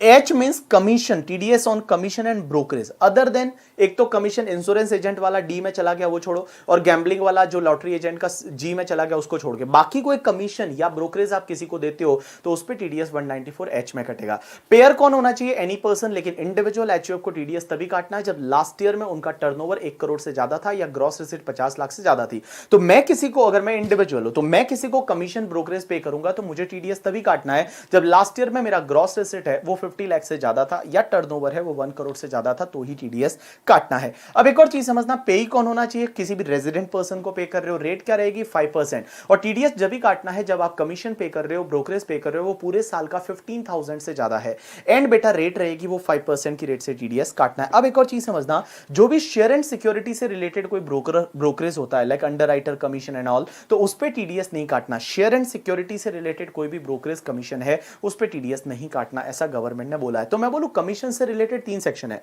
एक तो दलाल वाला डी 194 डी इंश्योरेंस एजेंट का कमीशन, 194 जी गैम्बलिंग कौन से का था? लॉटरी एजेंट, एंड 194 एच मतलब आप किसी को हाउस वगैरह भाड़े पे लेते हो तो ब्रोकरेज कमीशन देते हो वो। इन तीनों सेक्शन में एक सिमिलरिटी है कि इन तीनों सेक्शन में लिमिट है वो 15,000 है, एंड तीनों सेक्शन में जो रेट है वो 5% का है। You got my point or not? Yes. चलो now next section is 194I। 194I is basically rent, TDS on rent. अपनी जो आई होती है ना, आई मतलब मम्मी, मम्मी के घर में रहते हैं अपन तो मम्मी को रेंट देना चाहिए, ऐसे याद रखो। अपन आई के घर में रहते हैं और आई को अपने को क्या देना चाहिए? रेंट देना चाहिए। 194I that is TDS on rent. जब आप रेंट का पेमेंट करोगे तो भी टीडीएस काटना है। पेयर कौन होना चाहिए? Any person. लेकिन एक चीज समझना, इंडिविजुअल एचयूएफ को टीडीएस यहां पे भी तभी काटना है जब लास्ट ईयर में उसका टर्नओवर 1 करोड़ से ज्यादा था या ग्रॉस रिसीट है वो 50 लाख से ज्यादा थी। तो अगर मैं इंडिविजुअल हूं, मैं किसी को रेंट पे कर रहा हूं, तो मुझे टीडीएस तभी काटना है जब लास्ट ईयर में मेरा टर्नओवर 1 करोड़ से ज्यादा था या ग्रॉस रिसीट है वो 50 लाख से ज्यादा थी, तो टीडीएस काटना है, अदरवाइज टीडीएस काटने की जरूरत नहीं है। अब एक चीज समझना, पेई कौन होना चाहिए? कोई भी रेजिडेंट पर्सन, किसी रेजिडेंट पर्सन को आप पेमेंट करोगे तो ही टीडीएस काटना है। रेट क्या रहेगी? तो देखो, प्लांट एंड मशीनरी का रेंट है तो 2%, बट अगर बिल्डिंग फर्नीचर लैंड का वगैरह रेंट है, बिल्डिंग फर्नीचर लैंड का रेंट है तो उस केस में 10% और प्लांट एंड मशीनरी पे 2%। तो देखो रेंट पे टीडीएस किसको? पेयर कौन? एनी पर्सन, इंडिविजुअल एचयूएफ का जब वो टर्नओवर है तो ही। पेई रेजिडेंट पर्सन। रेट क्या रहेगा? प्लांट एंड मशीनरी इक्विपमेंट है तो 2%, अगर फर्नीचर है, लैंड है, बिल्डिंग है तो उस केस में 10% की रेट से आपको टीडीएस काटना पड़ेगा। अब एक और चीज समझना, यहां पे टीडीएस तभी काटना है जब पूरे साल का मिला के जो आप रेंट पे कर रहे हो ना किसी पर्सन को, वो 2,40,000 से ज्यादा है। मींस जो आप रेंट पे कर रहे हो किसी पर्सन को, if that is more than 2,40,000 तो ही टीडीएस काटना है, अदरवाइज टीडीएस काटने की जरूरत नहीं। मींस रेंट जब आप पे कर रहे हो किसी को वो 240 से ज्यादा है तो ही टीडीएस काटना। अब एक चीज समझना है, यहां पे मैंने एक बिल्डिंग भाड़े पे ली जिसका रेंट 4 लाख है, 4 लाख है, राजू को मैं पेमेंट कर रहा हूं, तो राजू को मैं 4 लाख का पेमेंट कर रहा हूं, टीडीएस कटेगा, क्या दिक्कत है? अब एक चीज समझना, यहां पे एक चीज समझना, राजू से मैंने बिल्डिंग भाड़े पे ली, उसका भाड़ा 2 लाख है, रेंट इज 2 लाख। उससे मैंने फर्नीचर भाड़े पे लिया, उसका भाड़ा 1 लाख है, एंड मैंने उससे प्लांट एंड मशीनरी और भाड़े पे ली, उसका भाड़ा 1 लाख है। So 2 lakh 1 lakh 1 lakh total comes to 4 lakh. I am paying rent 4 lakh to the Raju, but that is of different asset. Question is that is I required to deduct the TDS? Answer is yes, I required to deduct the TDS because I am paying to Raju more than 2,40,000 in a year, I have to deduct the TDS. अब एक चीज समझना, मैंने राजू से building भाड़े पे ली जिसका rent 4 lakh है, बट राजू और उसका भाई उसमें को ओनर है, एक राजू और उसका भाई काजू। तो Kaju and Raju both are the co owner, and मैं क्या कर रहा हूं, 2 लाख राजू को पे कर रहा हूं, 2 लाख काजू को पे कर रहा हूं। बिल्डिंग का रेंट 4 लाख है, बट 2 लाख राजू को पे कर रहा हूं, 2 लाख काजू को पे कर रहा हूं। क्या मुझे टीडीएस काटना पड़ेगा? आंसर इज नो, क्योंकि यहां पे जो 2,40,000 का जो लिमिट है ना, ये 2,40,000 का लिमिट जो है वो पर पे ही लगेगा। मींस जिसको आप रेंट पे कर रहे हो, अगर उसी पर्सन को एक को, मतलब रेंट बिल्डिंग का कितना उससे मतलब नहीं, जिसको आप पे कर रहे हो वो 2,40,000 से ज्यादा है तो उसी केस में आपको टीडीएस काटना है, अदरवाइज आपको टीडीएस काटने की जरूरत नहीं है। अब एक और चीज समझना आप लोग, जो भी डिपॉजिट होगा क्या वो रेंट माना जाता है? आंसर इज नो, लेकिन ध्यान रखना नॉन रिफंडेबल डिपॉजिट है। अगर आपने किसी को नॉन रिफंडेबल डिपॉजिट पे किया तो वो तो रेंट ही है भैया, non refundable deposit is like a rent only, तो उस पे आपको टीडीएस काटना पड़ेगा। अरियर रेंट अगर अभी देते हो तो उस पे भी टीडीएस काटना पड़ेगा, एडवांस रेंट आपने दिया तो उस पे भी टीडीएस है, वो टीडीएस काटना पड़ेगा। You got my point or not? Yes. अब एक बात समझना, म्युनिसिपल टैक्स भी इंक्लूड है, जो रेंट है उस रेंट में म्युनिसिपल टैक्सेस इंक्लूड है, तो क्या म्युनिसिपल टैक्सेस पे टीडीएस काटना है? Answer is no, municipal taxes पे टीडीएस नहीं काटना।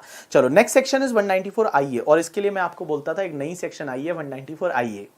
यह सेक्शन बोलती है कि अगर आप इमूवेबल प्रॉपर्टी का परचेज सेल करते हो, अगर आप इमूवेबल प्रॉपर्टी का परचेज सेल करते हो तो, और अगर मान लो वो इमूवेबल प्रॉपर्टी का परचेज सेल करते हो और कंसिडरेशन 50 लाख और मोर है तो उसमें टीडीएस काटना पड़ेगा। देखो मैंने क्या बोला, 194 IA, आईए इज अ नई सेक्शन आई है, ऐसा मैं बोलता हूं। 194 आईए एक नई सेक्शन, पुरानी है, इतनी नई भी नहीं है। 194 आईए में क्या होता है कि अगर आप इमूवेबल प्रॉपर्टी का, इमूवेबल प्रॉपर्टी मींस बिल्डिंग है, लैंड है एंड ऑल, अगर आप परचेज सेल करते हो इसमें टीडीएस काटना पड़ेगा। पेयर कौन होना चाहिए? परचेजर, परचेजर टीडीएस काटेगा। सेलर का, और सेलर रेजिडेंट होना चाहिए, मींस पेई है वो रेजिडेंट पर्सन होना चाहिए। और अगर आप इमूवेबल प्रॉपर्टी है वो ट्रांसफर करते हो तो 1% की रेट से टीडीएस काटेगा। मींस जो परचेजर सेलर का 1% की रेट से टीडीएस काटेगा, लेकिन टीडीएस तभी काटेगा जब कंसिडरेशन है वो 50 लाख या उससे ज्यादा है। मैंने अगर मान लो 40 लाख का बिल्डिंग खरीदा, 40 लाख का, क्या टीडीएस कटेगा? Answer is no. मैंने 60 लाख का बिल्डिंग खरीदा, क्या टीडीएस कटेगा? आंसर इज यस, कटेगा 60 लाख पे 1%। ठीक है, अब एक चीज समझना, मैंने एक बिल्डिंग खरीदा वो 40 लाख का था, लेकिन उसका स्टैंप ड्यूटी वैल्यू 55 लाख है, क्या टीडीएस कटेगा? Answer is no.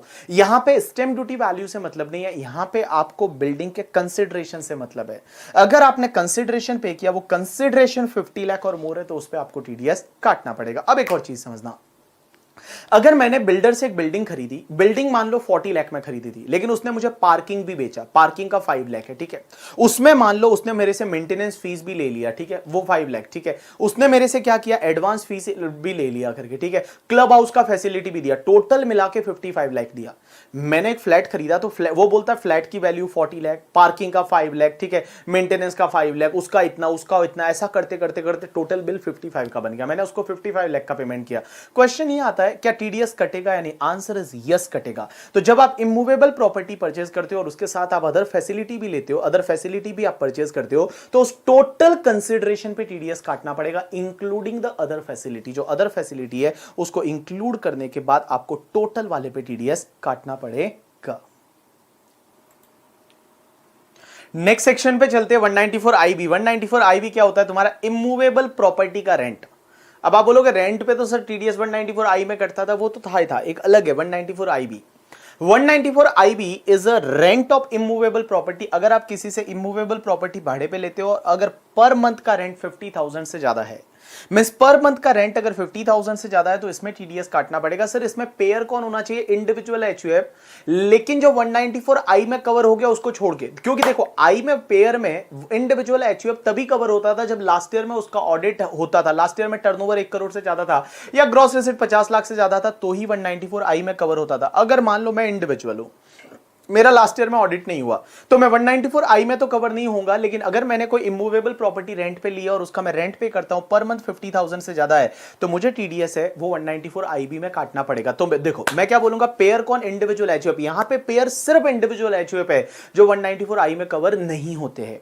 पेई कौन? किसी भी रेजिडेंट पर्सन को आप रेंट पे करते हो तो उस रेंट पे आपको 5% की रेट से टीडीएस काटना है, लेकिन टीडीएस तभी काटना है जब रेंट आपका पर मंथ का 50,000 से ज्यादा है। कितना है? 50,000 से ज्यादा है तो ही टीडीएस काटना है। अब एक और चीज समझना आप लोग, नॉर्मली हर सेक्शन में टीडीएस है वो हर मंथ जब भी पेमेंट करते हो तब टीडीएस काटते हैं, लेकिन इस सेक्शन में टीडीएस आपको काटना है only eight the time of the last month का रेंट।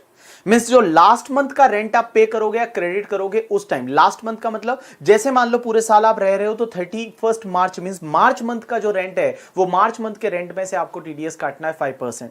लेकिन अगर मान लो आप दिसंबर में घर खाली कर देते हो, दिसंबर में वो इमूवेबल प्रॉपर्टी खाली कर देते हो, तो दिसंबर के मंथ के रेंट से आपको टीडीएस काटना है। मींस लास्ट मंथ के रेंट से आपको टीडीएस काटना है, last month of the tenancy और last month of the year as the case may B.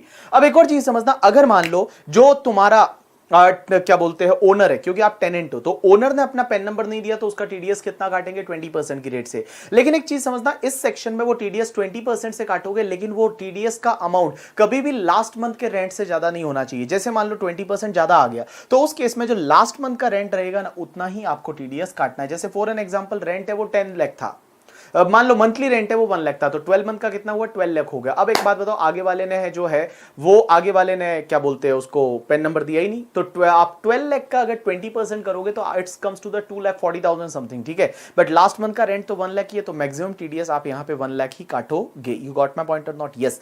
Next section is 194 IC. IC का मतलब ये जो मैंने आपको कैपिटल गेन में बताया था ना कि जॉइंट डेवलपमेंट अग्रीमेंट में जो बिल्डर के साथ आप अग्रीमेंट में एंटर होते हो और बिल्डर आपसे प्रॉपर्टी ले लेता है और आपको बिल्डर उसमें फ्लैट बना के वगैरह देगा, कटेगा। कभी कभी वो साथ में कंसिडरेशन भी देता है, तो उस कंसिडरेशन पे टीडीएस 194 आईसी में कटेगा और वहां पे टीडीएस 10% की रेट से कटेगा। तो कुल मिला के जॉइंट डेवलपमेंट अग्रीमेंट में अगर जो बिल्डर है वो बिल्डर आपको पैसा भी देता है उस फ्लैट के साथ साथ, तो उस केस में आपसे प्रॉपर्टी ले लेता है, फिर बिल्डिंग बनाता है, उसमें फ्लैट देगा। अगर कुछ कंसिडरेशन इन मनी दे रहा है तो वो कंसिडरेशन इन मनी है, उस पे टीडीएस 194 आईसी में कटेगा। Next section 194 J, that is J is a जानी दुश्मन।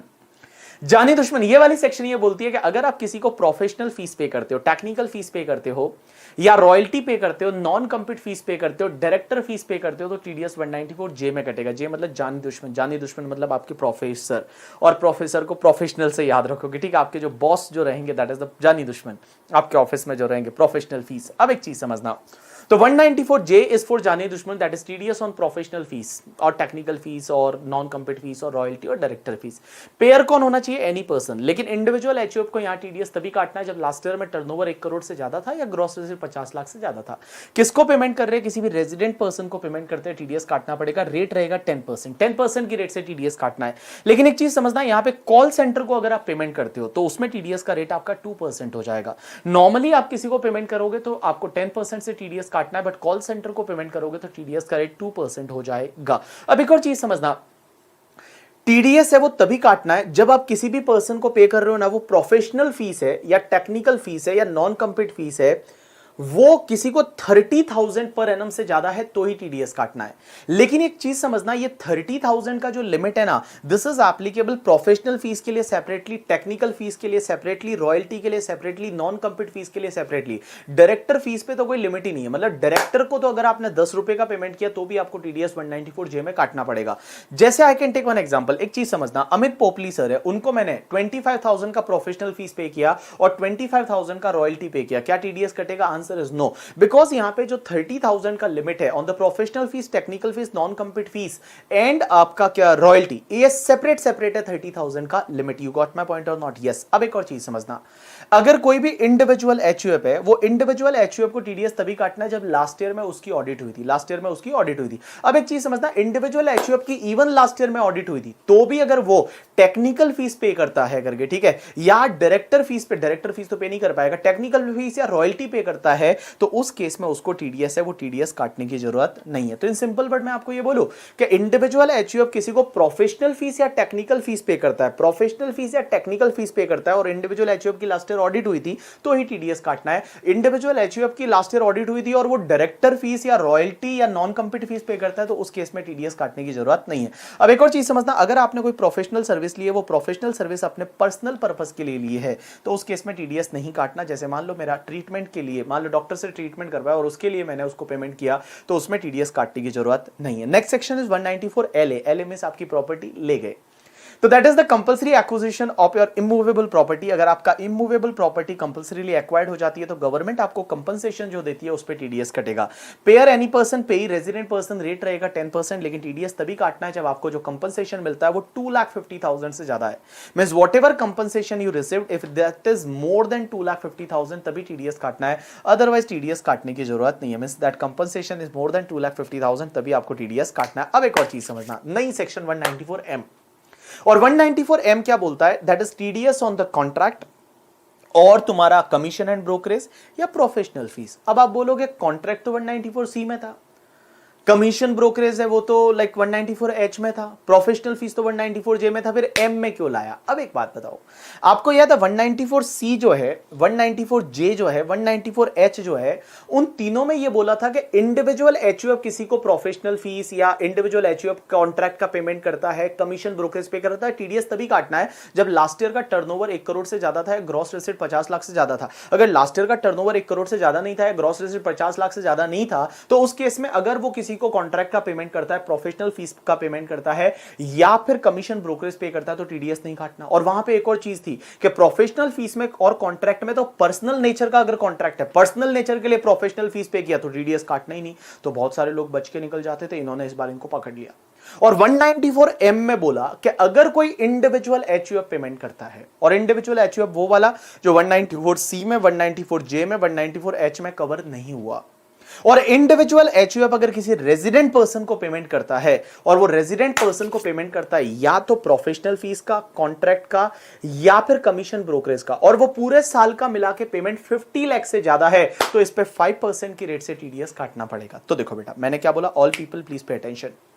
अगर कोई इंडिविजुअल एचयूएफ है वो किसी रेजिडेंट पर्सन को पेमेंट करता है और वो इंडिविजुअल एचयूएफ जो पेयर है ना, वो 194C, 194H, 194J में कवर नहीं हो रहा है, और वो किसी को अगर मान लो कोई भी कॉन्ट्रैक्ट का पेमेंट करता है, जैसे मान लो अब मैंने मेरे घर बनवाया, बंगलो बनवाया, उसके लिए मैंने किसी कॉन्ट्रैक्टर को 80 लाख का पेमेंट किया, क्या टीडीएस कटेगा? आंसर इज यस, अब टीडीएस कटेगा, भले पर्सनल नेचर का कॉन्ट्रैक्ट है तो भी यहां पे टीडीएस कटेगा। तो पेयर, इंडिविजुअल एचयूएफ जो उधर कवर नहीं होते वो लोग, और आप कौन सा पेमेंट कर रहे हो? कॉन्ट्रैक्ट का पेमेंट कर रहे हो, प्रोफेशनल फीस का पेमेंट कर रहे हो, कमीशन ब्रोकरेज का पेमेंट कर रहे हो, और साल में 50 लाख से ज्यादा का पेमेंट कर रहे हो, तो उस केस में आपको 5% की रेट से टीडीएस है वो काटना पड़ेगा। Next section, and that is also new section 194N। 194N है वो इसी साल से एक सेक्शन लाई कि अगर आप बैंक, कोऑपरेटिव बैंक या पोस्ट ऑफिस से 1 करोड़ से ज्यादा का अमाउंट विड्रॉ करते हो, मींस कैश विड्रॉ करते हो 1 करोड़ से ज्यादा का, अगर कैश विड्रॉ करते हो 1 करोड़ से ज्यादा का, तो उस केस में क्या होगा? अगर आपने 1 करोड़ से ज्यादा का कैश विड्रॉ किया तो उस पे 2% की रेट से टीडीएस कटेगा 1 करोड़ से ज्यादा वाले अमाउंट पे। देखो, जितनी भी सेक्शन अभी तक अपन ने देखी है, जैसे मान लो कॉन्ट्रैक्ट में आपने पेमेंट किया 80 लाख का, तो टीडीएस पूरे 80 लाख पे कटेगा।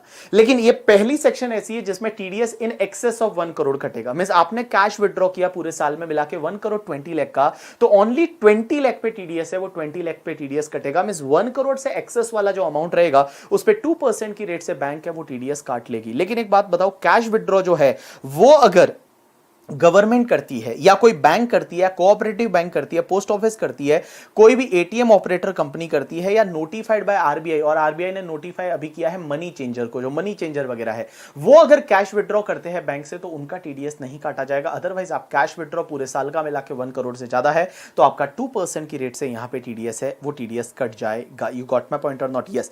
नाउ नेक्स्ट सेक्शन पे चलते हैं, और नेक्स्ट सेक्शन आपकी जो है दैट इज द आपका एक टीडीएस से रिलेटेड सेक्शंस जो थी वो यहां पे कंप्लीट हो जाती है। अब कुछ इंपॉर्टेंट नोट्स है जो ध्यान रखना। एक बात समझना, जब भी आप टीडीएस काटते हो उसमें अगर कहीं सर्विस टैक्स, सर्विस पे जीएसटी का कंपोनेंट है, सर्विस पे जीएसटी का कंपोनेंट है, तो जीएसटी वाले पोर्शन पे टीडीएस नहीं करता। जैसे I can take a example, होता क्या है, मैंने मान लो ट्रांसपोर्टेशन कुरियर वालों का सर्विस लिया। अब कुरियर वाले का सर्विस होता है, उसमें 2 लाख का बिल है, उसमें जीएसटी का अमाउंट भी है। मैं जब पेमेंट कर रहा हूं तो मैं जीएसटी वाले कंपोनेंट पे टीडीएस नहीं काटूंगा, जो सर्विस वाला कंपोनेंट है उसी पे टीडीएस काटूंगा। अब एक और चीज समझना, अगर पेमेंट आप गवर्नमेंट को करते हो, central government, state government, RBI या किसी म्यूचुअल फंड को वगैरह करते हो, तो टीडीएस नहीं काटना, क्योंकि उनकी इनकम ऐसे भी एग्जेम्प्ट है। तो आपने अगर सेंट्रल गवर्नमेंट को पेमेंट किया, स्टेट गवर्नमेंट को पेमेंट किया, म्यूचुअल फंड को किया या किसी स्टैट्यूटरी कॉर्पोरेशन को किया, तो उस केस में उनका टीडीएस नहीं काटना। अब एक और चीज समझना, अगर आपकी इनकम, आपके पुराने बहुत सारे लॉसेस है या इस साल भी आपको लॉस होने वाला है, तो आपके पास एक ऑप्शन होता है सेक्शन 197 में कि आपको टीडीएस नहीं कटवाना है, तो आप एओ से एक सर्टिफिकेट ला सकते हो। और एओ अगर आपको एक सर्टिफिकेट लिख के दे देता है कि आपकी इनकम नहीं है, बेसिक एग्जामिशन से ज्यादा नहीं है और आपके losses and all that thing, अगर एओ एक सर्टिफिकेट देता है तो आप वो सर्टिफिकेट पेयर को दे दोगे, तो पेयर आपका टीडीएस नहीं काटेगा। अब एक और चीज समझना, अगर आपका इनकम होता है वो 192A वाला है, 192A का मतलब होता है तुम्हारा ईपीएफ वाला, ठीक है, या फिर आपको 193 में इंटरेस्ट मिलता है ऑन सिक्योरिटी, 194 है interest other than interest on security करके, ठीक है, 194 डीए, डीए का मतलब होता है वो एलआईसी का, लाइफ इंश्योरेंस पॉलिसी का मैच्योरिटी करके, ठीक है, 194 I that is TDS on rent. इनके केस में अगर आपको ये इनकम होती है, कौन सी, बेसिकली इसमें इनकम जो आ रही है वो इंटरेस्ट वाली है और एक रेंट वाली है, ठीक है, एक तो ईपीएफ वाला है, दूसरा तुम्हारा इंटरेस्ट वाला है, एक लाइफ इंश्योरेंस पॉलिसी वाला, और एक इंटरेस्ट 194 वो रेंट 194 आई वाला है, और आपकी इनकम बेसिक एग्जामिशन से ज्यादा नहीं है, आपकी जो इनकम है वो बेसिक एग्जामिशन से ज्यादा नहीं है, तो आप आगे वाले को एक डिक्लेरेशन भर के दे सकते हो in the form of the 15G और 15H, सीनियर सिटीजन के लिए 15H, नॉर्मल के लिए 15G। अगर वो डिक्लेरेशन भर के दे देते हो तो आगे वाला पर्सन आपका टीडीएस नहीं काटेगा। जैसे मेरी मम्मा को 1 लाख का इंटरेस्ट मिला इस साल बैंक से, और मेरी मम्मा की और कोई इनकम है ही नहीं, तो मेरी मम्मा का मान लो टोटल यहाँ पे एनटीआई कितना आया, 1 लाख आया, तो उस केस में एनटीआई इज 1 लाख, एनटीआई जो है वो 1 लाख है, वो बेसिक एग्जामिशन से ज्यादा नहीं है, तो मम्मी यहाँ पे डिक्लेरेशन दे सकती है in the form of the 15G और 15H करके, ठीक है, तो उस केस में वो टीडीएस नहीं काटेंगे। अब टीडीएस की ड्यू डेट क्या रहती है, अगले महीने के 7 तारीख को आपको जमा करवाना है। टीडीएस जो अप्रैल में काटा वो 7 मई को जमा करवाना है, जो दिसंबर में काटा वो 7 जनवरी को जमा करवाना है, लेकिन ध्यान रखना मार्च का जो टीडीएस है ना वो आपको 30 अप्रैल तक जमा करवाना पड़ेगा। Whatever TDS of the March that has to be deposited till 30th April, 30th अप्रैल तक आपको जमा करवाना पड़ेगा। आपको TDS के रिटर्न भी फाइल करने पड़ते हैं। टीडीएस के रिटर्न आपको क्वार्टरली फाइल करने पड़ते हैं। जैसे फर्स्ट क्वार्टर जो जून में कंप्लीट होगा उसका टीडीएस रिटर्न 31 जुलाई तक जाएगा, मींस अगले महीने की लास्ट डेट। जो सितंबर में क्वार्टर 31 अक्टूबर, जो दिसंबर में 31 जैन, जो मार्च में होगा उसके लिए 30 अप्रैल नहीं 31 मई तक आपको रिटर्न फाइल करना पड़ेगा। आप जैसे ही रिटर्न फाइल करोगे वो रिटर्न का डिपार्टमेंट क्या करेगा, प्रोसेसिंग करेगा, उसमें चेक करेगा अगर कुछ अर्थमेटिक एरर है या उसमें कुछ इनकरेक्ट क्लेम है तो वो चेक करने के बाद आपको वापस इंटीमेशन भेज देगा कि ये गलती था करके, ठीक है। अब एक चीज समझना, अगर आपने टीडीएस लेट काटा या लेट डिपॉजिट करवाया तो आपको इंटरेस्ट लगता है 2011 का। अब एक बात समझना, ये इंटरेस्ट कैसे लगता है। अगर आपने टीडीएस लेट काटा तो आपको इंटरेस्ट लगेगा 1% पर मंथ और पार्ट ऑफ द मंथ। कहां से लगेगा, जिस दिन टीडीएस काटना चाहिए था उस दिन से लेके जिस दिन टीडीएस काटा उस दिन तक। जिस दिन टीडीएस काटना चाहिए था उस दिन से लेके जिस दिन टीडीएस काटा उस दिन तक आपको 1% पर मंथ और पार्ट ऑफ द मंथ की रेट से इंटरेस्ट लगेगा। अगर आपने काटा और काट के अगले महीने की 7 तारीख तक जमा नहीं करवाया, मींस लेट जमा करवाया, तो उस पे 1.5% की रेट से इंटरेस्ट लगेगा। कब से लगेगा, जिस दिन आपने टीडीएस काटा था उस दिन से लेकर और जिस दिन आपने डिपॉजिट करवाया उस दिन तक। जिस दिन आपने टीडीएस काटा था उस दिन से लेकर जिस दिन आपने डिपॉजिट करवाया था उस दिन तक 1.5% पर मंथ और पार्ट ऑफ द मंथ की रेट से क्या लग जाएगा, इंटरेस्ट। टीडीएस के रिटर्न आप अगर लेट फाइल करते हो तो हर दिन का आपको 200 रुपीज का पर डे का फीस लग जाता है। टीडीएस के रिटर्न अगर आप लेट फाइल करते हो तो हर दिन का 200 का फीस लगता है अंडर सेक्शन 234E। अब एक बात समझना है, कंसेप्ट आता है टीसीएस। अब ये टीसीएस क्या होता है, आपके सिलेबस में कोई टीसीएस से रिलेटेड कभी कोई क्वेश्चन आया नहीं है करके, ठीक है, और ना कोई क्वेश्चन आता है, सिर्फ एक बार आया था टीडीएस और टीसीएस में फर्क क्या होता है। तो मैं बता दूं टीसीएस क्या होता है कि जैसे like I can take one example, एक वाइन्स का दुकान है। अब वाइन का जो दुकान है वो वाइन वाला किंगफिशर जो यूबी ग्रुप है उसके पास दारू खरीदने जाता है। तो जब वो दारू खरीदने जाता है तो वो क्या करता है, अपना दारू के लिए पैसा तो देता ही है, साथ में 1% टीसीएस भी दे देता है। 1% टीसीएस भी देता है, that is tax collection at source. इसमें क्या होगा, कोई सेलर है ना वो बायर से पैसा तो लेता ही है बट बायर से उसके साथ साथ में उसका टैक्स भी कलेक्ट कर लेता है। That concept is called TCS, उसको बोला जाता है टीसीएस। ये कुछ स्पेसिफिक गुड्स में लगता है, ये हर जगह नहीं लगता, कुछ स्पेसिफिक गुड्स में लगता है और इसकी स्पेसिफिक रेट होती है। सबसे पहला जैसे alcoholic liquor for human consumption है उसमें 1% लगता है। जो तेंदू लीव्स होती है, तेंदू पत्ता जो बीड़ी पत्ता बोलते हैं, उस पे 5% होता है। टिम्बर और एनी अदर फॉरेस्ट प्रोडक्ट पे 2.5% होता है। उसके बाद स्क्रैप पे आपका 1% होता है। मिनरल्स जो कोल, लिग्नाइट और आयरन ओर है उस पे 1% होता है और मोटर व्हीकल पे आपका 1% की रेट से टीसीएस होता है। अब एक चीज समझना, जैसे मैंने कार खरीदी 40 लाख में, तो 40 लाख प्लस मुझे 1% है वो मेरा टीसीएस भी उस कार वाले को देना पड़ेगा, सेलर को, वो मेरे से कलेक्ट करेगा और गवर्नमेंट को जमा करवा देगा। इससे क्यों ये टीसीएस लाया, जिससे कि हाई वैल्यू ट्रांजैक्शंस है वो पता चल सके। अब एक चीज समझना, मोटर व्हीकल पे टीसीएस तभी लगता है जब मोटर व्हीकल जो आप खरीद रहे हो उसकी वैल्यू 10 लाख से ज्यादा है। Means if that value is more than 10 lakh तो ही टीसीएस आएगा, अदरवाइज टीसीएस नहीं आएगा। तो मोटर व्हीकल पे टीसीएस तभी आएगा जब उसकी वैल्यू है वो 10 लाख से ज्यादा है। अगर वैल्यू 10 लाख से ज्यादा नहीं है तो उस केस में टीसीएस है, वो टीसीएस नहीं आएगा। अब एक और चीज समझना, टीसीएस में जो lease licence of the toll plaza, parking lot और माइंस वगैरह को जो भाड़े पे देते हो, जैसे टोल प्लाजा भाड़े पे दिया किसी को, जैसे I can take toll plaza भाड़े पे दिया, या फिर आपने ये भाड़े पे दिया जिसको क्या बोलते हैं पार्किंग लॉट। एक मॉल था और मॉल वाले ने पार्किंग लॉट किसी को भाड़े पे दिया और वो भाड़ा दे रहा है आगे वाला, तो आगे वाला भाड़े के साथ साथ में अपना 2% है वो 2% टीसीएस भी देगा। अब एक और चीज समझना, ये जो जितनी भी आइटम्स है ना, alcoholic liquor for human consumption, tendu leaves and all, अगर ये आप पर्सनल कंजम्पशन के लिए खरीदते हो तो टीसीएस नहीं आता। ये सिर्फ आप रीसेल के लिए खरीदते हो तो ही टीसीएस आता है। लेकिन इसका एक एक्सेप्शन है, मोटर कार। मोटर व्हीकल जो है वो आप अगर पर्सनल कंजम्पशन के लिए खरीदोगे और 10 लाख से ज्यादा का वैल्यू है तो उस केस में टीसीएस है वो टीसीएस आ जाएगा। This is all about the TCS. अब अपन पढ़ते हैं एडवांस टैक्स। एडवांस टैक्स क्या होता है, क्या देखो नॉर्मली क्या होता है, आपको अपना टैक्स कब भरना पड़ता है, असेसमेंट ईयर में। प्रीवियस ईयर में इनकम कमाते हो, असेसमेंट ईयर में टैक्स भरना पड़ता है। लेकिन एक एडवांस टैक्स ऐसी चीज है जो प्रीवियस ईयर में ही आपको भरते जाना है, मतलब जैसे जैसे आप इनकम कमा रहे हो वैसे वैसे आप टैक्स भरते जाओ। और एडवांस टैक्स है ना वो सबको भरना पड़ता है, मींस हर एसएससी को एडवांस टैक्स भरना पड़ता है अगर जिसका एडवांस टैक्स लायबिलिटी है वो 10,000 या उससे ज्यादा है। If your advance tax liability is 10,000 और मोर तो आपको एडवांस टैक्स भरना पड़ेगा।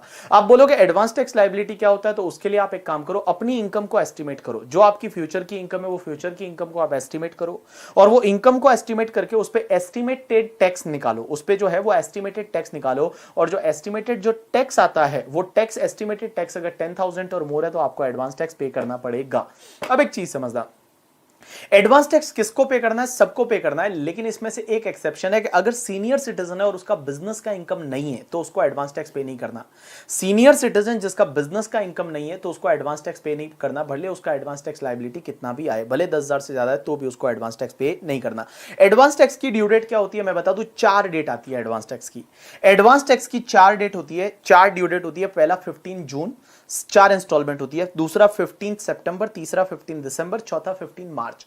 15 जून, 15 सितंबर, 15 दिसंबर, 15 मार्च। और कितना कितना एडवांस टैक्स पे करना है पता है? पहली इंस्टॉलमेंट में 15%, सेकंड में 45%, थर्ड में 75% और फोर्थ में 100%। तो जो तुम्हारा एडवांस टैक्स लायबिलिटी आता है उसका पहले में 15%, दूसरे में आपका 45%, तीसरे में 75% और चौथे में आपको 100% एडवांस टैक्स पे करना है। लेकिन एक चीज समझना, अगर कोई एसएससी 44 एडी और एडीए लेता है, जो 44 एडी वो 6 और 8% बिजनेस में, एडीए वाला वो पता है 50% प्रोफेशनल के केस में, तो उसको एक ही इंस्टॉलमेंट आएगी, दैट इज 15 मार्च। उसके लिए 4 इंस्टॉलमेंट नहीं है, एक ही इंस्टॉलमेंट है 15 मार्च, तब तक उसको 100% एडवांस टैक्स पे करना पड़ेगा।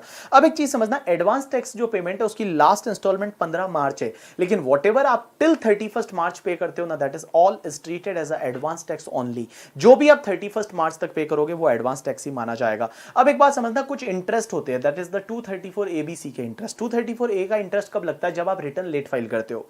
अगर आप रिटर्न लेट फाइल करते हो तो आपको 234 ए का इंटरेस्ट लगता है। ये 234 ए का इंटरेस्ट कौन से अमाउंट पे लगता है? जब आप रिटर्न फाइल कर रहे हो उस टाइम कितना टैक्स पेबल आता है। रिटर्न फाइल करते टाइम जो टैक्स पेबल आता है ना, वो टैक्स पेबल पे लगता है 1% पर मंथ और पार्ट ऑफ द मंथ की रेट से। और कब तक लगेगा, कब से कब तक लगेगा? रिटर्न फाइलिंग की जो ड्यू डेट आती है 31 जुलाई या 30 सितंबर या 30 नवंबर, उसके बाद से लगेगा। और जब आप रिटर्न फाइल करोगे तब तक ये इंटरेस्ट लगेगा 1% पर मंथ और पार्ट ऑफ द मंथ की रेट से। अब एक बात बताओ, 234 बी क्या लगता है? अगर आपने शॉर्ट पेमेंट किया एडवांस टैक्स का, या एडवांस टैक्स का पेमेंट ही नहीं किया, अगर आपने एडवांस टैक्स का शॉर्ट पेमेंट किया है, एडवांस टैक्स का पेमेंट ही नहीं किया, तो 234 बी का इंटरेस्ट लगेगा। ये किस पे लगेगा? जितना आपने शॉर्ट पेमेंट किया एडवांस टैक्स का उस अमाउंट पे लगेगा। और कब से लगेगा? 1 अप्रैल ऑफ असेसमेंट ईयर से, क्योंकि 31 मार्च तक आप एडवांस टैक्स पे कर सकते थे। आपको 1 अप्रैल ऑफ प्रीवियस असेसमेंट ईयर से लगेगा। और कब तक लगेगा? जब आप टैक्स पे करोगे तब तक आपको लगेगा 1% पर मंथ और पार्ट ऑफ द मंथ। 234 सी का मतलब होता है डेफरमेंट ऑफ इंस्टॉलमेंट। जो इंस्टॉलमेंट 15%, आपको 45%, 75% एंड 100% जो आपको दे रखी है डेट, अगर वो डेफर करते हो तो वो डेफरमेंट पे भी आपको इंटरेस्ट लगता है 1% पर मंथ और पार्ट ऑफ द मंथ। ये आपको तभी समझेगा जब आप क्वेश्चन जो मैंने आपको करवाया था वो क्वेश्चन आप एक बार देखोगे। तो एक 234F का फीस लगता है। ये फीस क्या होता है कि अगर आप रिटर्न लेट फाइल करते हो, मैंने रिटर्न फाइलिंग वाले रिवीजन लेक्चर में भी बताया था, आप अगर रिटर्न लेट फाइल करते हो, जैसे आपको रिटर्न फाइल करना है 30 सितंबर को या 31 जुलाई को या 30 नवंबर को, लेकिन अगर आप रिटर्न लेट फाइल करते हो तो आपको एक फीस लगता है। ये फीस कितना लगता है? अगर आपने रिटर्न है वो 31 दिसंबर तक फाइल कर दिया, 31 दिसंबर ऑफ असेसमेंट ईयर तक फाइल कर दिया, तो ये फीस लगेगा 5,000। और 31 दिसंबर के बाद में फाइल किया तो फीस लगेगा 10,000।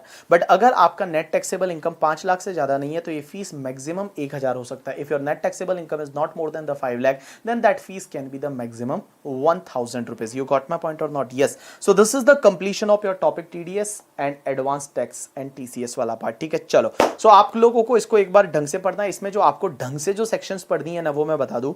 आप एक तो 194A को अच्छे से पढ़ना, एक 194C देख लेना, एक 194 आपका डीए देख लेना, डीए बहुत इंपॉर्टेंट है। ठीक है, एक 194E देख लेना, एक 194J देख लेना, एक 194IA देख लेना और 194I देख लेना। ठीक है, और दो जो नई सेक्शन आई है 194M एंड 194N, ये 2 सेक्शन। इतनी सेक्शंस है जो आपके लिए इंपॉर्टेंट है। इतनी सेक्शंस आपको ढंग से पढ़नी है इंटरमीडिएट के लिए। ठीक है, मिस जो दे रखा है इतनी सेक्शन भी पढ़ के जाओगे, आपका एग्जाम में काम हो जाएगा। ठीक है, चलो, थैंक्स अ लॉट पीपल। आज के लिए इतना बहुत है। बाकी आप रिवाइज करते रहो, पढ़ते रहो, पढ़ते रहो, फटाफट पढ़ते रहो और फटाफट सीए फाइनल में आ जाओ। यही वाला एग्जाम जो है, ये वाला एग्जाम जो आपके आंखों के सामने है, this is the last attempt for you. ये आपके लिए लास्ट अटेम्प्ट है। जो आपका एग्जाम दे रहे हो ये लास्ट है। इसके बाद अपने को और नहीं पढ़ना, सीधा सीए फाइनल में जाना है अपने को। और सीए फाइनल में जाएंगे, मजा आएगा। अच्छी फर्म में आर्टिकलशिप करोगे, बहुत सारे अच्छे लोग मिलेंगे आपको, मजा आएगा, आपकी लाइफ अलग होगी। मेट्रो सिटीज में जाओगे, घूमोगे फिरोगे, आर्टिकलशिप में बहुत सारी अच्छी अच्छी कंपनियों में जाने को मिलेगा, अच्छे अच्छे लोगों से मिलने को मिलेगा, बड़ी बड़ी कंपनियों के डायरेक्टर वगैरह है, उनके साथ आपकी मीटिंग होगी। तो क्या फील आएगा आपको, मजा आ जाएगा। बड़ी बड़ी मतलब करोड़ों की कंपनियों की ऑडिट करोगे आप। तो वो कभी हो सकता है जब आप इंटरमीडिएट क्लियर करो। तो फटाफट एक काम करो, इंटरमीडिएट को आप क्लियर करो। ठीक है, चलो, थैंक्स अ लॉट पीपल। आज के लिए इतना बहुत है।